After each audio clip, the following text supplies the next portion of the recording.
வணக்கம் அன்பு நண்பர்களே. ஓம் அஸ்ட்ரோ தமிழ் நண்பர்கள் அனைவரையும் அன்போடு வரவேற்கிறோம். நம்ம இப்போ பார்க்க போகிற பலன்கள் பார்த்திங்கன்னா மார்ச் மாதத்திற்குண்டான ராசி பலன்களை தான் நம்ம பார்க்க போகிறோம். அப்போ இந்த மார்ச் மாதத்திற்குண்டான ராசி பலன்களை பார்க்குறதுக்கு முன்னாடி நம்ம சேனலை நீங்கள் சப்ஸ்கிரைப் பண்ணலைன்னா சப்ஸ்கிரைப் பண்ணி வச்சுக்கோங்க. அருகில் உள்ள பெல் பட்டனை ப்ரெஸ் பண்ணி உங்களுக்கு நோட்டிஃபிகேஷன் தொடர்ந்து கிடைக்கிற மாதிரி செய்து கொள்ளுங்க. ஏன்னா நம்ம மாத ராசி பலன்கள், வார ராசி பலன்கள், தினசரி ராசி பலன்கள் எல்லாமே போட்டுக்கிட்டு வர்றோம். அதே போல் உங்களுடைய உறவினர்கள் நண்பர்களுக்கும் ஷேர் செய்து நீங்கள் பயன்பெற்ற மாதிரி அவங்களையும் பயன்பெற செய்யுங்க. இன்னொரு விஷயம் நான் உங்களுக்கு சொல்ல வேண்டியது என்னென்னா, நம்மளுடைய ராசி பலன்கள் பார்க்கும்போது பார்த்தீங்கன்னா லக்கண பலன்களையும் சேர்த்து பாருங்க.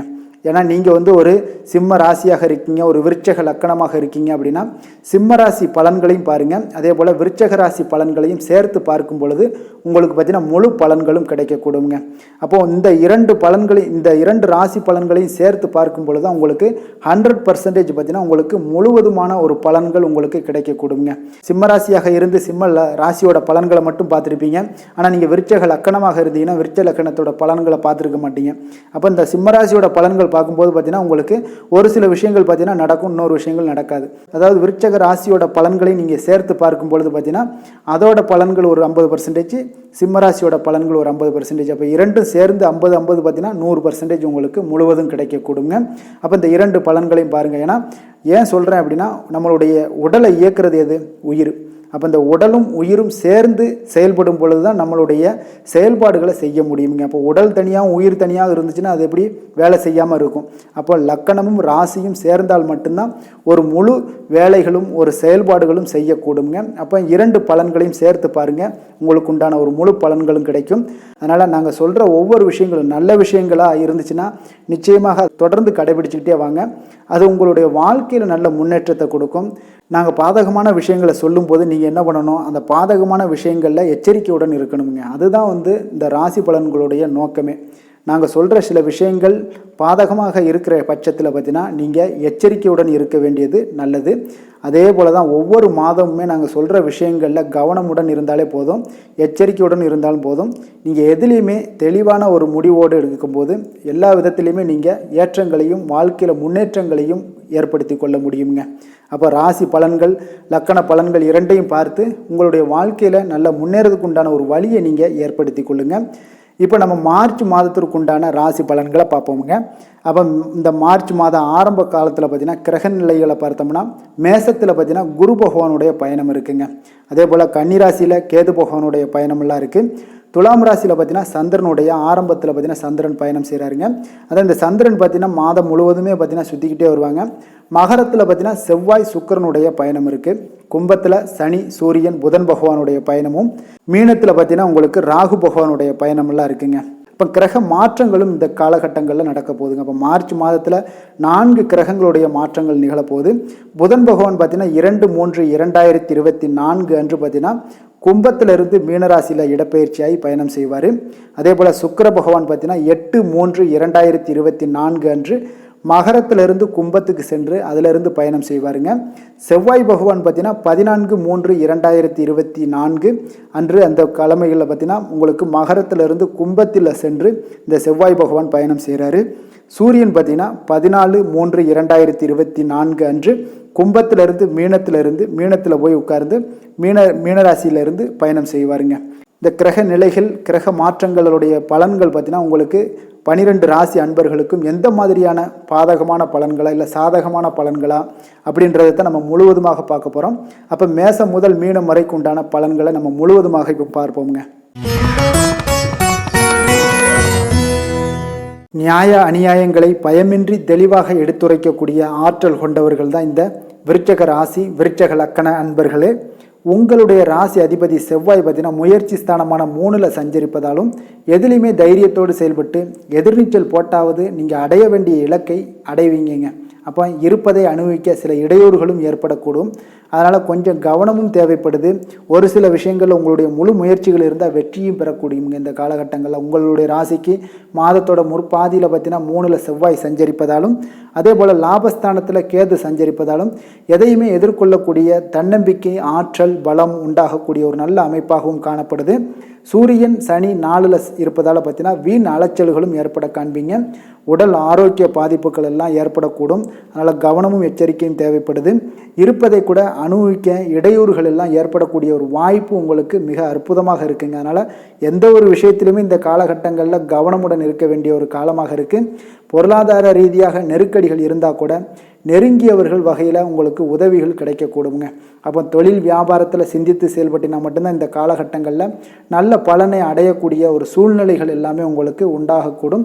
அதனால் கூட்டாளிகளுடைய ஆதரவாக இருப்பாங்க. உத்தியோகத்தில் இருக்கிறவங்களுக்கு வேலைப்பளு அதிகமாக இருப்பதால் நிதானமாக செயல்படுவது இந்த காலகட்டங்கள் உங்களுக்கு அதிக நன்மைகளை கொடுக்கக்கூடிய ஒரு மாதமாக இருக்குங்க. கவனமும் எச்சரிக்கையும் இருக்க வேண்டிய ஒரு மாதமுங்க. அப்போ சனி பகவான் பார்த்தீங்கன்னா இந்த மாதம் உங்களுக்கு 4ஆம் இடத்துல சஞ்சாரம் செய்து பயணம் செய்கிறாரு. அப்போ அர்த்தாஷ்டம சனி நடக்க இருப்பதால் சுலபமாக முடிய வேண்டிய காரியங்கள் எல்லாமே உங்களுக்கு இந்த காலகட்டங்களில் தாமதமாகுங்க. தேவையற்ற அலைச்சல்கள் காரணமாக உங்களுடைய ஓய்வு நேரம் இந்த காலகட்டங்களில் குறையக்கூடிய ஒரு வாய்ப்பு இருக்குது. வசதி வாய்ப்புகள் இருந்தால் கூட அதை அனுபவிக்க இடையூறுகளும் இந்த காலகட்டங்களில் நிச்சயம் சனி பகவான் ஏற்படுத்துவாருங்க. அப்போ அசையும் அசையா சொத்துக்கள் ஏதாவது இருந்துச்சுன்னா அந்த வகையில் தேவையற்ற வீண் செலவுகளையும் உங்களுக்கு உண்டாக்கி கொடுப்பாரு. அப்போ உங்களுடைய ராசிக்கு ராகு 5லும் கேது 11லும் சஞ்சாரம் செய்வதால் உடல் ஆரோக்கியத்தில் கவனம் செலுத்துங்க. வெளியிடங்களில் உணவு விஷயங்கள்லையும் கவனமாக இருங்க. வெளியிட உணவுகளில் எச்சரிக்கையுடன் இருங்க. வெளியிடங்களில் உணவு உட்கொள்வதையும் தவிர்த்துருங்க. எண்ணெய் பதார்த்தங்கள் கார வகை உணவுகள் எல்லாம் தவிர்த்தாலே போதும், உங்களுக்கு அதிக நன்மைகளை கொடுக்குங்க. இயற்கை உணவுகளை உட்கொள்வதன் மூலம் உங்களுக்கு இந்த காலகட்டங்களில் ஆரோக்கியமான ஒரு வாழ்க்கையும் ஒரு சிறப்பாகவும் உங்களுக்கு காணப்படுங்க.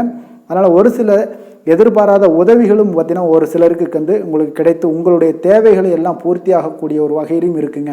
இப்போ பேச்சில் நீங்கள் சற்று பொறுமையோடும் நிதானத்தோடும் இருப்பது இந்த காலகட்டங்களில் உங்களுக்கு அதிக நன்மைகளை கொடுக்கும். பிறர் விஷயத்தில் தலையிடாமல் இருந்தாலே போதும், வீண் பிரச்சனைகளை எல்லாம் உங்களால் இந்த காலகட்டங்களில் தவிர்க்க முடியுங்க. உங்களுடைய பங்காளிகளிடம் தேவையற்ற கருத்து வேறுபாடுகள்லாம் ஏற்படக்கூடிய ஒரு நேரமாக இருப்பதால் ஒவ்வொரு விஷயத்திலும் சற்று முன்னெச்சரிக்கையுடன் செயல்படுவது நல்லதுங்க. அப்போ இந்த மாதம் குரு பகவான் உங்களுடைய 6ஆம் வீட்டில் சஞ்சாரம் செய்ய இருப்பதால் பார்த்தீங்கன்னா பொருளாதார நிலையில் ஏற்ற இறக்கமான ஒரு சூழ்நிலைகள் தாங்க காணப்படுது. அதனால் எந்த ஒரு விஷயத்திலையுமே சற்று சிக்கனத்தோடு இருப்பது நல்லது. ஆடம்பர செலவுகளை எல்லாம் நீங்கள் இந்த காலகட்டங்களில் குறைத்து கொண்டு உங்களுடைய சூழலுக்கு தகுந்தவாறு நீங்கள் உங்களுடைய நிலைமைகளை சமாளித்து விட்டீங்கன்னா போதும், இந்த காலகட்டங்களில் ஒரு உயர்வான ஒரு நிலையெல்லாம் எட்ட முடியுங்க. அதனால் இந்த காலகட்டங்களில் ஒரு எச்சரிக்கையும் கவனமும் தேவைப்படுது. யாருக்குமே அதிகமாக பணம் கொடுத்து ஏமாற வேண்டாம். கொடுக்கல் வாங்கல் விஷயத்தில் சற்று எச்சரிக்கையோடு இருந்தீங்கன்னா அதற்கு பிறகு இருக்கக்கூடிய ஒவ்வொரு நாளும் பார்த்தீங்கன்னா உங்களுக்கு மிகப்பெரிய ஒரு வளர்ச்சியை தரக்கூடிய ஒரு காலமாக இருக்குங்க இந்த காலகட்டங்களில். அப்போ எதிலுமே எச்சரிக்கையுடன் இருப்பது இந்த காலகட்டங்கள் உங்களுக்கு அதிக நன்மைகளை கொடுக்குங்க.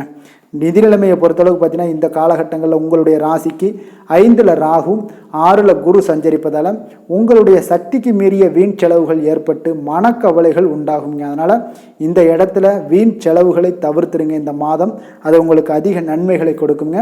பணம் கொடுக்கல் வாங்கல் விஷயத்தில் கொஞ்சம் மிக எச்சரிக்கையுடனும் சிக்கனத்தோடும் இருப்பது முடிந்தவரை உங்களுக்கு அதிக நன்மைகளை கொடுக்குங்க. அப்போ அதிக முதலீடுகள் கொண்ட செயல்களையும் இந்த காலகட்டங்களில் தள்ளி வைப்பது உங்களுக்கு அதிக நன்மைகளை கொடுக்குங்க. அப்போ உடல் ஆரோக்கியம் எப்படி இருக்குது அப்படின்னு பார்த்தீங்கன்னா உடல் ஆரோக்கியத்தில் நிச்சயம் நீங்கள் தேக ஆரோக்கியத்தில் அக்கறை செலுத்துவது தாங்க இந்த காலகட்டங்கள் நல்லது. அதனால் ஆரோக்கியத்தை பொறுத்தளவுக்கு இந்த காலகட்டங்களில் எச்சரிக்கை தேவைப்படுது. திருமணம் போன்ற சுபகாரியங்கள் இந்த மாதம் உங்களுக்கு நடக்குமா அப்படின்னு பார்த்தீங்கன்னா உங்களுடைய ராசிக்கு 4ல் சூரியன் சனி சஞ்சரிப்பதால் சுலபமாக முடிய வேண்டிய சில சுபகாரியங்கள் எல்லாமே சில தடை தாமதங்களுக்கு பிறகு தாங்க உங்களுக்கு நடைபெறும். அதனால் திருமண முயற்சிகளில் முழு முயற்சியை போடுங்க, நிச்சயம் உங்களுக்கு வெற்றிகள் உண்டாகக்கூடும். தொழில் வியாபாரம் எப்படி இருக்குது அப்படின்னு பார்த்தோம்னா இந்த மாதம் தொழில் வியாபாரத்தில் நீங்கள் சிறப்பாக செயல்பட்டால் கூட ஒரு சிலர் பார்த்தீங்கன்னா செய்யக்கூடிய செயல்களால் நியாயப்படி உங்களுக்கு கிடைக்க வேண்டிய சில நல்ல வாய்ப்புகள் கூட தடைபடக்கூடிய ஒரு வாய்ப்பும் உண்டாகுது. அது வருகின்ற நாட்களில் இதெல்லாம் நடக்கக்கூடும். அதனால் கொஞ்சம் கவனமுடன் இருங்க. வேலையாட்களோட ஒத்துழைப்பு பார்த்தீங்கன்னா அவ்வளோ ஒரு சிறப்பாக இருக்காதுங்க, சொல்லிக்கொள்ளும்படி இருக்காதுங்க.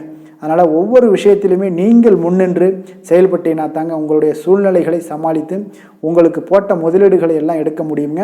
அப்போ வேலைக்கு செல்பவங்களுக்கு பார்த்தீங்கன்னா மற்றவர்கள் பணிகளை கூட நீங்கள் சேர்த்து செய்ய வேண்டிய ஒரு நெருக்கடியான ஒரு சூழ்நிலைகளும் ஏற்படுது. ஓய்வு நேரம் எல்லாம் இந்த காலகட்டங்களில் குறையக்கூடிய ஒரு சூழ்நிலையும் உண்டாகுதுங்க. அப்போ தேவையற்ற பயணங்களை தவிர்த்துருங்க, அது உங்களுக்கு நல்லது. குழந்தைகள் விஷயங்களில் பார்த்தீங்கன்னா பொழுதுபோக்கு விஷயங்கள் எல்லாம் இந்த காலகட்டங்களில் கொஞ்சம் எச்சரிக்கையுடன் இருங்க. படிப்பில் மட்டும் கவனம் செலுத்துங்க, அது உங்களுக்கு நன்மைகளை தவறும். அப்போ சில விளையாட்டு பொழுதுபோக்கு விஷயங்கள் எல்லாத்தையும் நீங்கள் தவிர்ப்பது தாங்க இந்த காலகட்டங்களில் குழந்தைகளுக்கு நன்மைகளை ஏற்படுத்தி கொடுக்கக்கூடியதாக இருக்குங்க. நீங்கள் வழிபட வேண்டிய தெய்வம் அப்படின்னு பார்த்தீங்கன்னா சிவன் ஸ்தலங்களுக்கு சென்று வருவது, துர்க்கை அம்மனுக்கு ராகு காலத்தில் குங்குமத்தால் அர்ச்சனை செய்வது, இதெல்லாம் உங்களுக்கு அதிக நன்மைகளை கொடுக்க கொடுங்க. விஷாகம் 4ஆம் பாதங்களை உள்ளடக்கிய நட்சத்திரக்காரர்கள் பார்த்தீங்கன்னா இந்த மாதம் சில காரியங்கள் உங்களுக்கு எதிர்மறையாக நடக்கக்கூடிய ஒரு வாய்ப்பு இருப்பதால் கொஞ்சம் கவனமுடனும் இருங்க. எந்த காரியத்தில் செய்தாலும் இறங்கினாலும் முழு மனதில் திருப்தி ஏற்பட்டால் மட்டும் அந்த காரியத்தில் தொடங்குங்க. அதுதான் உங்களுக்கு நன்மைகளை கொடுக்கும். அறகுற மனசில் நீங்கள் ஆரம்பிக்காதீங்க எதையுமே இந்த காலகட்டங்களில். அப்போ நீங்கள் இதுவரை எதிர்பார்த்த காரியங்கள் எல்லாம் இழுபறியாக நிறைவேறாமல் இருந்தாலும் பார்த்தீங்கன்னா ஏதோ ஒரு வகையில் எப்படியும் நடந்து விடும் என்ற ஒரு நம்பிக்கை உங்களுக்கு அதிகமாகவே காணப்படுங்க. குடும்பத்தில் மகிழ்ச்சிகள் சற்று குறைந்து காணப்படுதுங்க. குழந்தைகளுடைய கல்வி, அவங்க ஆரோக்கியம் இவர்களெல்லாம் கொஞ்சம் கவனமுடன் பார்த்து கொள்ளுங்க.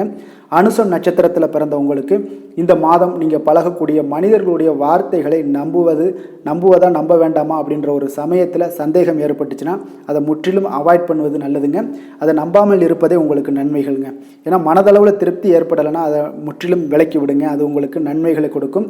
வாழ்க்கையில் பிடிப்பும் ஒரு ஆர்வமும் இல்லாமல் இன்றைய நாள் உங்களுக்கு சலிப்பு ஏற்படக்கூடிய ஒரு வாய்ப்பு இருப்பதால் இந்த மாதிரியான ஏற்படக்கூடியதுனால உங்களுடைய வாழ்க்கையில் சில பாதிப்புகளை உண்டாக்கக்கூடுங்க. அதனால் கொஞ்சம் கவனமுடனும் எச்சரிக்கையுடனும் இருப்பது அனுசம் நட்சத்திரக்காரர்களுக்கு நல்லதுங்க. கேட்டை நட்சத்திரத்தில் பிறந்தவங்களுக்கு பார்த்தீங்கன்னா இந்த மாதம் குடும்பத்தில் நிலவி வந்த பிரச்சனைகளை முற்றிலும் உங்களுக்கு மறையக்கூடிய ஒரு வாய்ப்பு இருக்குது. சிலருக்கு பார்த்தீங்கன்னா திருமணம், சுப நிகழ்ச்சிகள் நடப்பதில் கொஞ்சம் கால தாமதங்கள், தடைகள் எல்லாம் ஏற்படக்கூடிய ஒரு வாய்ப்பும் இருக்குங்க. அதனால் கொஞ்சம் கவனமுடனும் இருங்க. அப்போ யாருக்கும் வாக்குறுதிகள் கொடுக்கக்கூடிய முன்பு பார்த்தீங்கன்னா நீங்கள் யாரிடதாவது ஆலோசனைகள் செய்து கொள்வது நல்லதுங்க. அதுதான் உங்களுக்கு இந்த காலகட்டங்களில் நன்மைகளை ஏற்படுத்தி கொடுக்குங்க. இப்போ இந்த மாதம் பார்த்தீங்கன்னா உங்களுக்கு சந்திராஷ்டமம் இருக்குது. 17/3/2024 அதிகாலை 4:21 மணி முதல் 19/3/2024 பகல் 1:37 மணி வரை உங்களுக்கு சந்திராஷ்டமம் இருக்குது. இப்போ இந்த சந்திராஷ்டம தினங்களில் எந்த ஒரு முக்கிய செயலையும் செய்ய வேண்டாம்.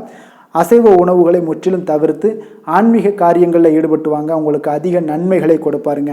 நன்றி, வணக்கம்.